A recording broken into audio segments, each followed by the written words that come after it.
edition of Elite Physique Coach. Listen, today I've been wanting to get this off my chest for a little while, and I have touched on it on a previous episode a couple of years ago, but I thought I'd touch on it again, and I wish I'd hear more people speaking up in regards to competition. And I've been seeing the posts going around again. Competing is not healthy. So it just kind of irked me, and I thought I'd kind of put this quick presentation together to put things in perspective. Because you know what, I competed several times over the years, and to be quite honest, it was one of the best things that ever happened to me. It inspired discipline in my training. My training increased my confidence. I built a whole career out of fitness because of my passion. So I train people for contest prep. I run competitions. So someone could say, well, Sean, you're coming at this from a bias, and maybe I am. But the reason I even got into that, the reason I became passionate about it, is because of the positive benefits I saw through fitness, and then really testing myself with competing. I had so much fun, and it just really took my training and fitness to a whole new level. So let me get right into it. I'm just going to bring up the presentation here, just so you guys can kind of visually look with me kind of where I'm going in my head. So we're talking today about competing. Is competing healthy or not? And let's put this into perspective. Let's put fitness competition into perspective. And I encourage dialogue, guys. I'm going to probably hammer through a lot of my presentation, and at the end, I'll be looking at any comments or questions that come up. I encourage you guys, if you're on live, speak up. Let me know what's on your mind here. Now, first of all, I want to get into what drugs have done to the sport. Okay, so here is a former famous women's bodybuilder. You can see, when she's competing, absolutely huge. And if you take a good look at her face, it is starting to look fairly manly. It's starting to look, like a man with makeup on. And the first thing we ever heard in fitness was, competing is going to make you look like a man if you're a woman. Okay, and there you can see she's got off the drugs, and looks like your average, good-looking woman. Her face, a lot of those masculine features have started to dissipate after time being off the drugs. You can see it just looks like, your average woman. So let's look at myth versus reality. And not total myth, but myth when it comes to just talking about the sport of fitness competition or bodybuilding in general. So women who compete will start to look like men. And we saw that picture before.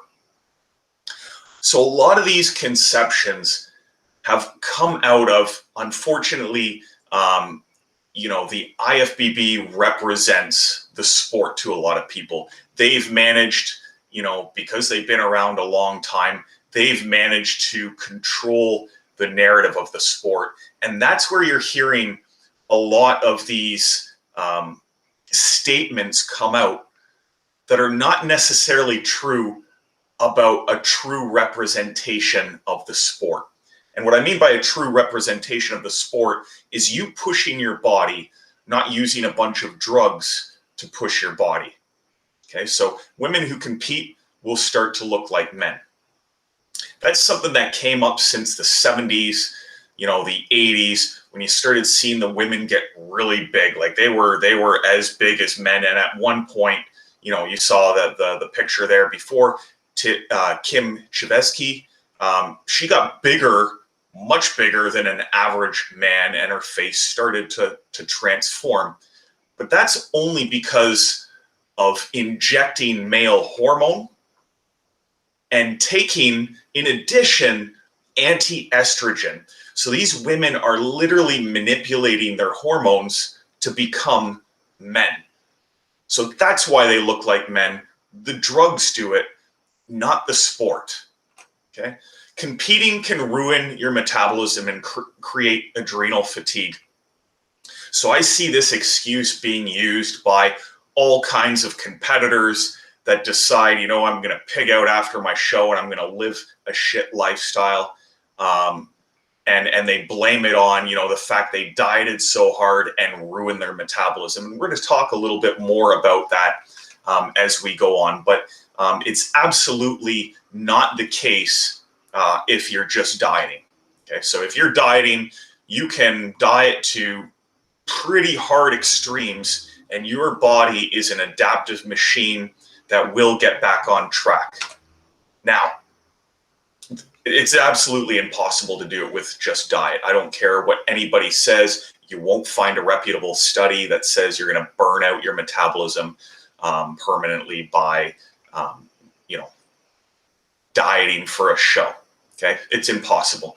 Now, where this came from is through competitors that use drugs. So unfortunately, in this industry, people who choose to compete in certain organizations are willing to do whatever it takes to get lean.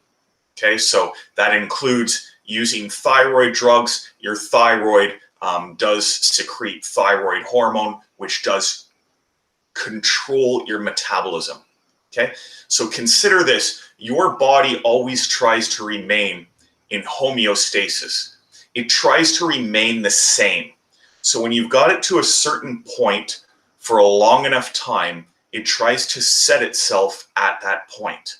Okay, so when you when you take drugs, so for example, if a man takes lots of testosterone, the body will try to compensate by dropping its own testosterone production. So that's when you'll get into the effects. It'll try and pick up estrogen. It'll try and drop testosterone. And that's when you start getting into what the slang term is bitch tits. You'll get guys that have lost their testosterone production forever because their body tried to compensate. It's like, holy shit, this isn't normal. I need to shut down my own because there's too much coming in. It senses the danger of too much testosterone. One of the dangers being that it increases your cholesterol, clogs your arteries, and can cause you to die of heart attack, stroke, which is how a lot of juiced up bodybuilders die. Okay, so same thing with the women who are using T3. Even men who use T3, you use it long enough, you use enough, the body goes, holy crap, there's too much going here. This can cause problems for me, so I'm going to shut down my own production. Okay, so that's how you can ruin your metabolism. It's not through diet. So when somebody is competing naturally and they're like, oh, you know, I ruined my metabolism, there's another explanation for that. Okay, competing is damaging to the body and can even kill you. So we've all heard of, you know, Ronnie Coleman, who's now on crutches. His spine was literally crushed. We've heard of all kinds of bodybuilders dying of heart attacks.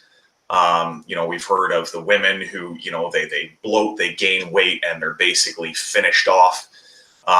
Again, unless you're working out with crazy unsafe form, which means you probably shouldn't be competing or doing any sport in the first place because you're not even at a beginner level,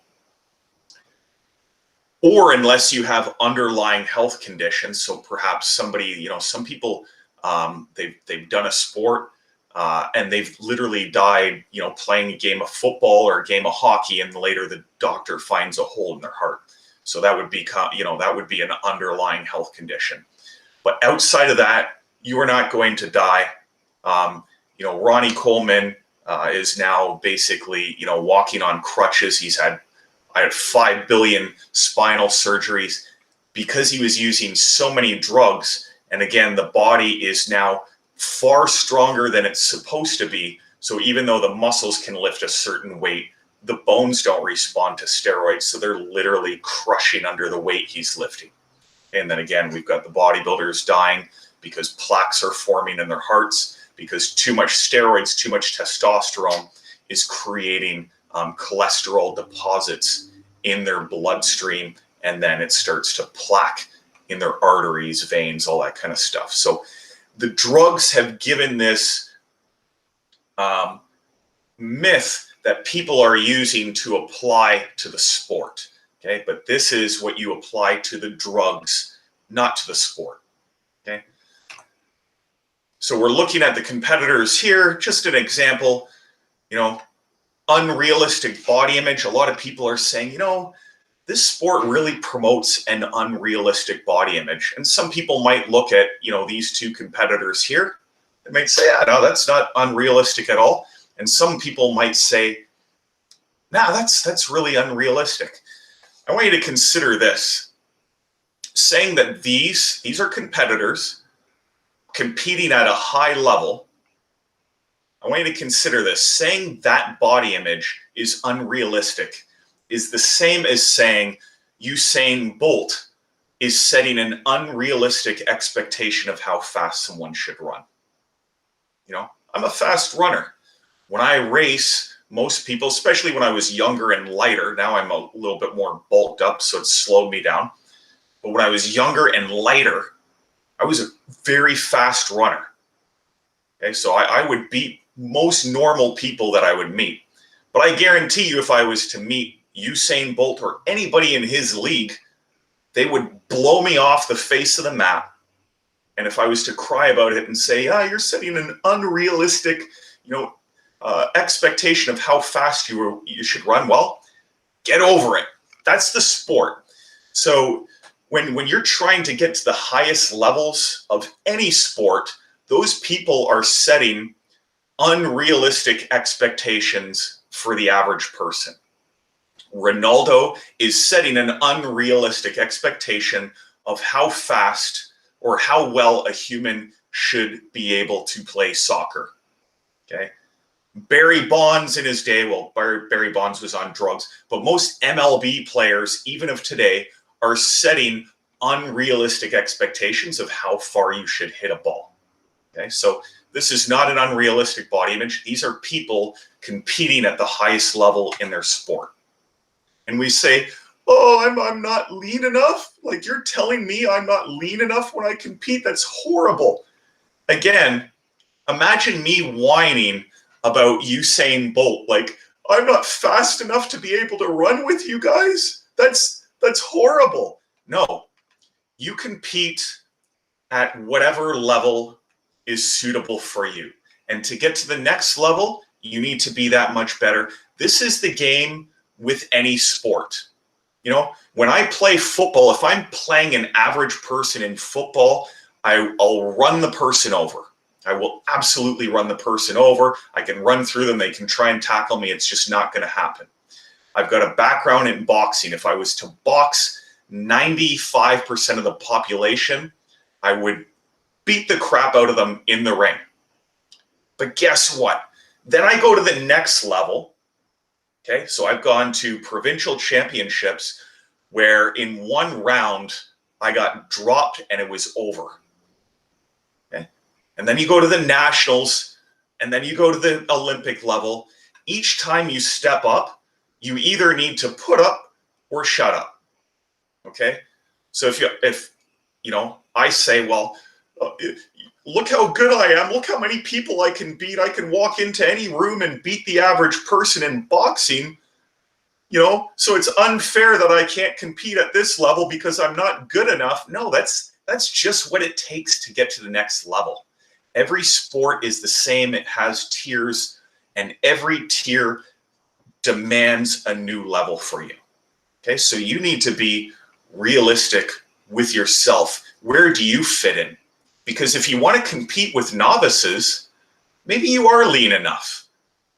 And if you want to go to the next level, maybe you're still lean enough. But if you want to be a competitor at the highest level, guess what? You just need to keep getting better. Okay? Just like I can run through most average people playing football, I can catch a ball, run through most people.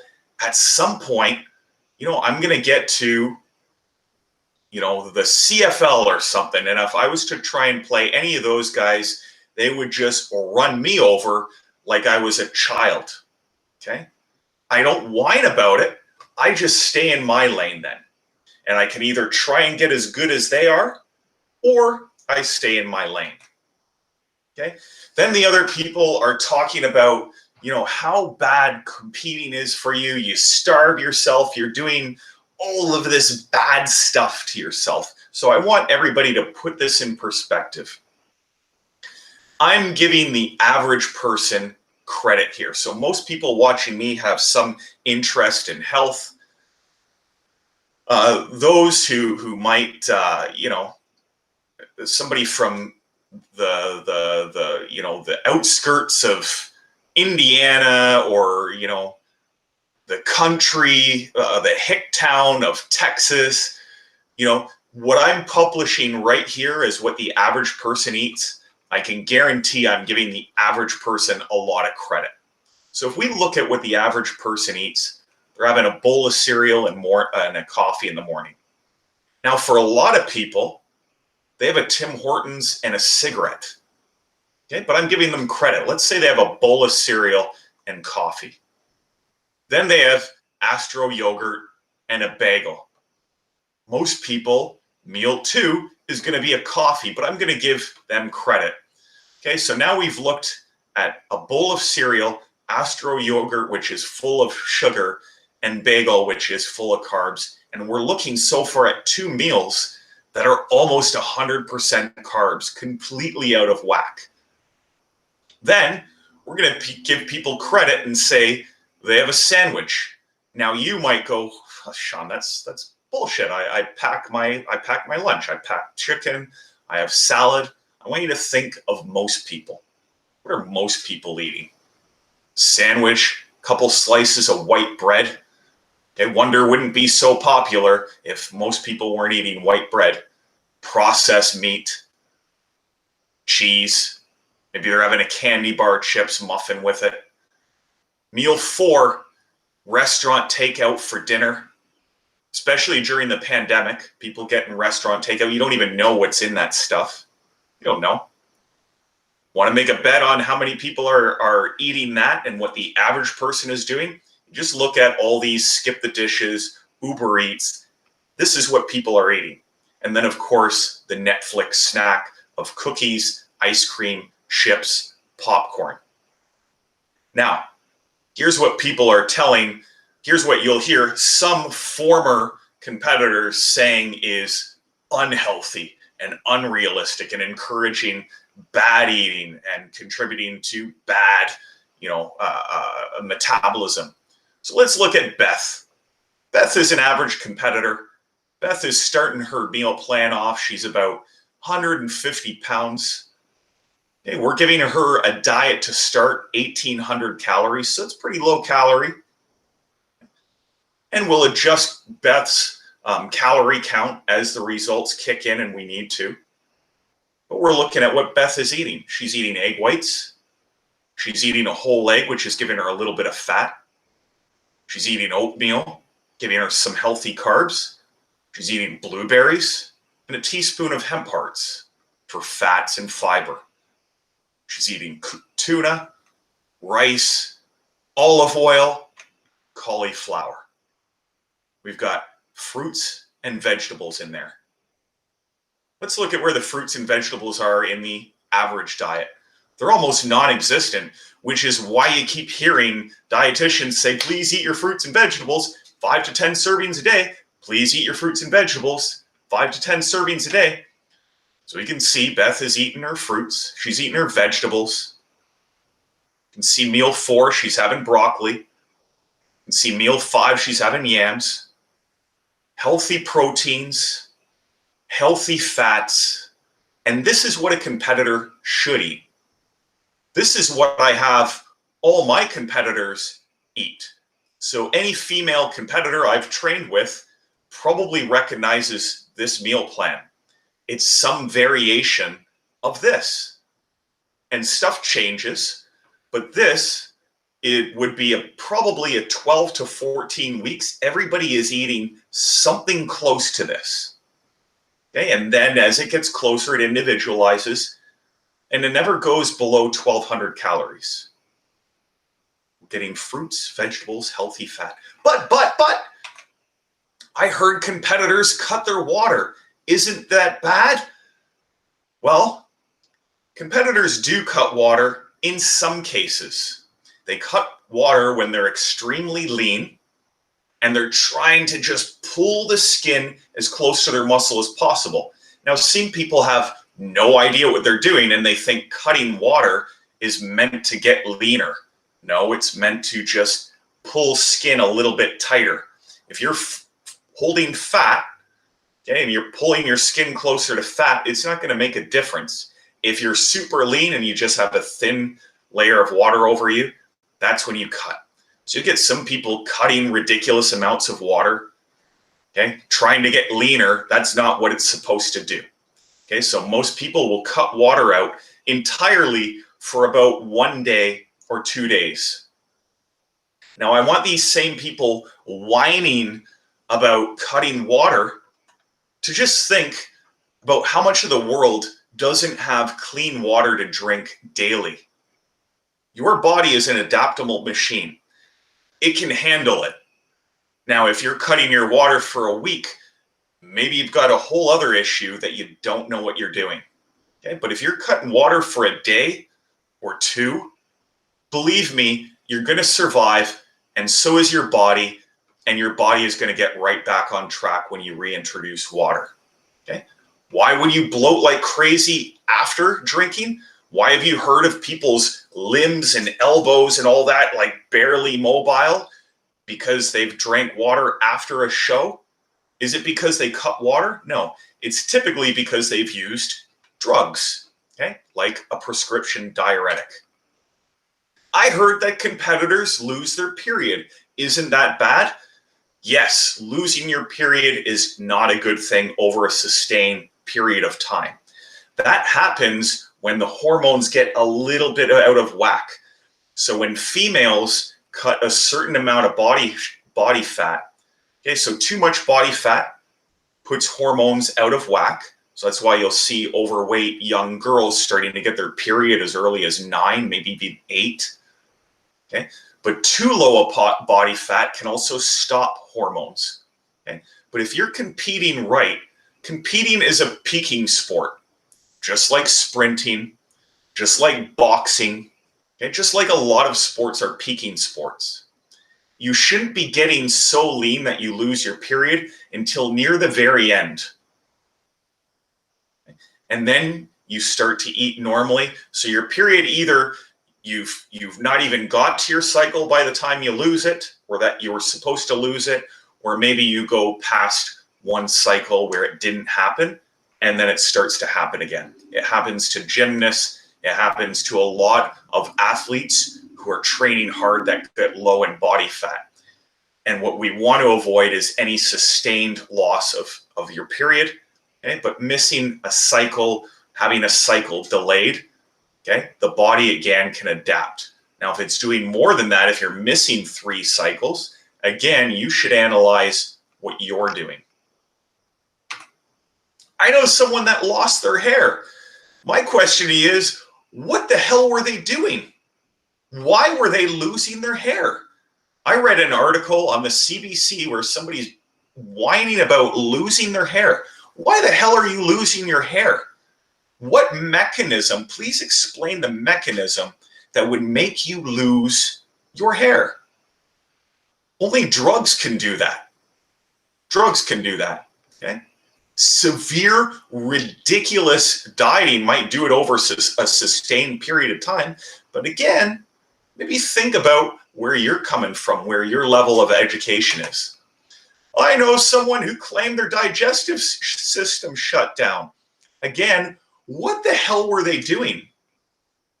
Why, if they were following a diet like Beth, with fruits and vegetables and healthy fats, hemp hearts, healthy proteins, why was their digestive system shutting down and not the person who's smoking and drinking coffee and eating bagels and drinking coffee and smoking and eating chips? Why did their system not shut down? I don't get it. I know someone who gained crazy amounts of weight after a show. Yeah, it happens. It happens. And guess what that person is probably doing? You need to consider that competing is a sport. And like any sport, if you're competing at a high level, if you're trying to push your body to its max, and then you just go and completely stop, you're going to cause a problem for yourself. It doesn't matter what sport you're doing. So if there you are eating healthy, and then you go out and you're eating all kinds of burgers and fries and stuffing yourself for a week, and I did this when I was 19, when I was 20, when I was 21. I had no discipline. I didn't give a shit. All I wanted to do was look ripped for a show, and that was it. And then I wanted to get huge again, and I didn't care about the discipline. Okay? But as you get wise, if you're working with a smart trainer, okay, this is supposed to be a lifestyle. So if you're an athlete, you don't keep eating your peak meal plan after a show, but maybe you go and treat yourself for a night, and then you get back to eating just like a normal person. Eat your fruits and your vegetables and your healthy proteins. Why wouldn't you? If you go and stuff yourself like a pig, you're going to blow up after the show. So the bottom line, competing isn't for you if you don't know what you're doing or you don't hire a reputable coach. So if your coach is saying, yeah, you're not lean enough, I'm going to get you on drugs, okay, well, fire that coach. Okay? If you don't know what you're doing and you're trying to take yourself, watch a YouTube video or follow an Instagram celebrity because they're all bullshitting on Instagram, okay? If you're following those people, you don't know what you're doing, then maybe you should look into getting a coach who can help you. Okay? Competing isn't for you if you want to use drugs as a shortcut. Oh shit, getting more muscle takes a lot of work. I need to push myself. This is hard and it doesn't happen overnight. So guess what? I'm going to take some drugs. Or I'm not getting lean enough. Let me jump on the thyroid hormone. Let me jump on diuretics at the end. Let me jump on clenbuterol. Competing isn't for you if that's your only way to get lean. Competing isn't for you if you're using it as a crutch for psychological issues. So some people have severe eating disorders. So if you're using this, a lot of eating disorders is all about control. Okay? So if you're using this as just another form of control for your eating disorder, well, then you shouldn't be competing. You're not an athlete. Just like when I was boxing, I grew up in a very rough area of Hamilton, and we had a lot of street thugs come in, and their purpose for boxing was to learn how to beat the shit out of people on the street. And my coach would recognize those people very quickly. He'd train them a little bit and then put them in the ring with someone like myself, one of the other people who were training for an Olympic level, an athlete, and we would beat them up in the ring and they would never want to come back. Boxing sucks. Fuck it. Street fighting, I'm tougher anyways. Blah, blah, blah, blah. No, it's just because you got your clock cleaned because you're not approaching it from an athlete's perspective. You're approaching it from an asshole's perspective. So again, if you're coming at this with the wrong attitude, then don't blame it on competing. Okay? Just like most sports. Bottom line, competing is for you if you know what you're doing or you're willing to hire a knowledgeable coach. Competing is for you if you're willing to put in the hard work naturally. So I would say even for the people who do choose to use drugs down the line, I don't condone it. I don't like it. I don't think that's what the industry should be about. But Some people do it. The people that are going to be most successful, even when they use that, are people who've gotten to a certain level naturally and they don't depend on it. Competing is for you if you're doing it to achieve a fun or competitive goal. So you've got the right goal in mind. You've got the right purpose for you, just like most sports. So if we're going to call this a sport, it's just like any other sport.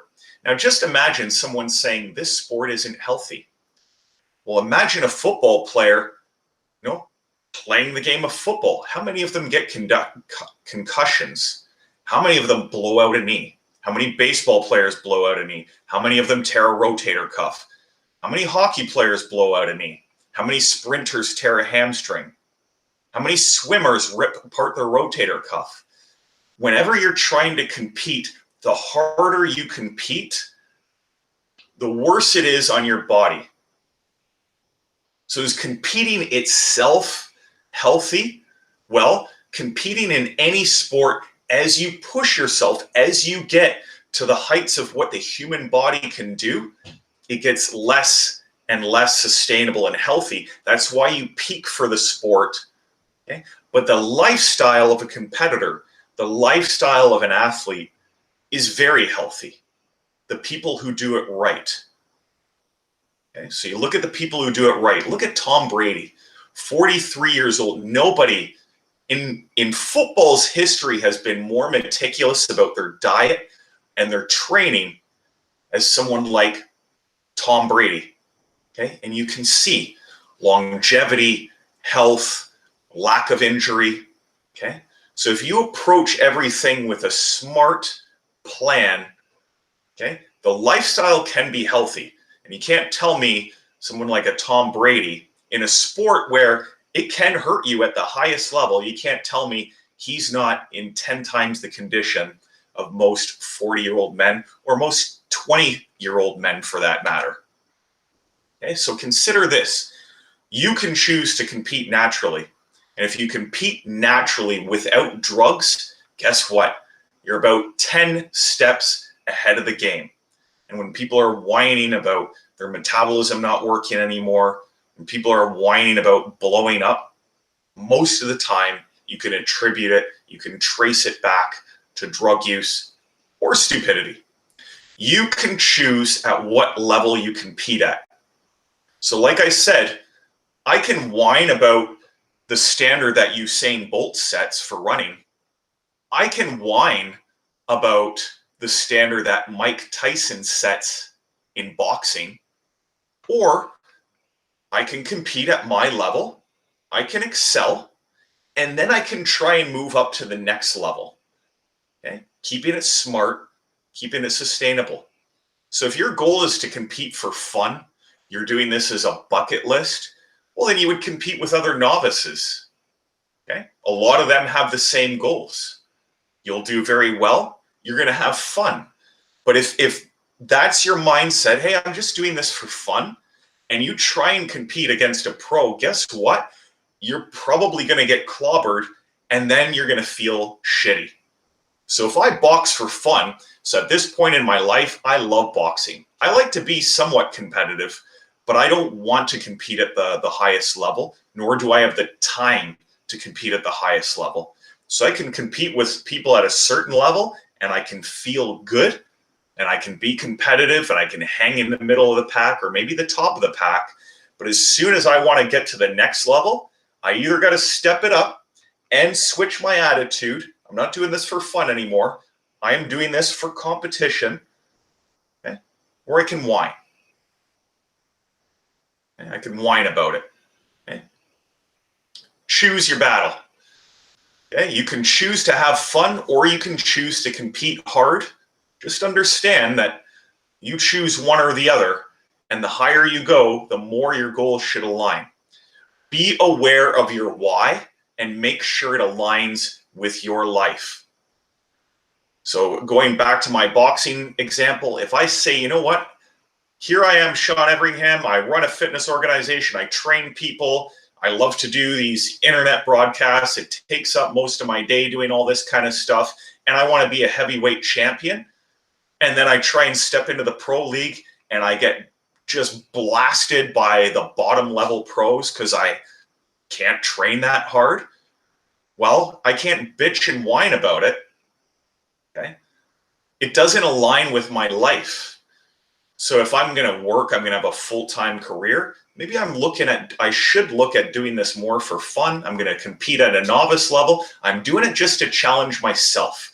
I'm not worried about what judges are saying. Maybe I'd like that feedback just to know, you know what? Oh, they told me I could work on this. I'm going to go back to the gym and I'm going to work on this. I'm not going to whine about it. Okay. So folks, that's all I got for you. His body image, I'm going to bring up Bill's comments here.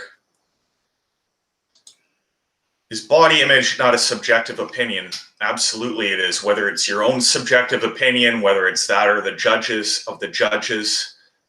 Just like, figure skating is subjective, okay? So, if you're competing just for fun, you're competing as a bucket list item, well, then you shouldn't put so much pressure on yourself and you don't put so much weight on what the judges are saying. If you're trying to compete at the highest level, you need to accept there's the subjective opinion of judges and you go harder on yourself, but you got to be ready, okay, for that mental battle. Okay. And then Bill,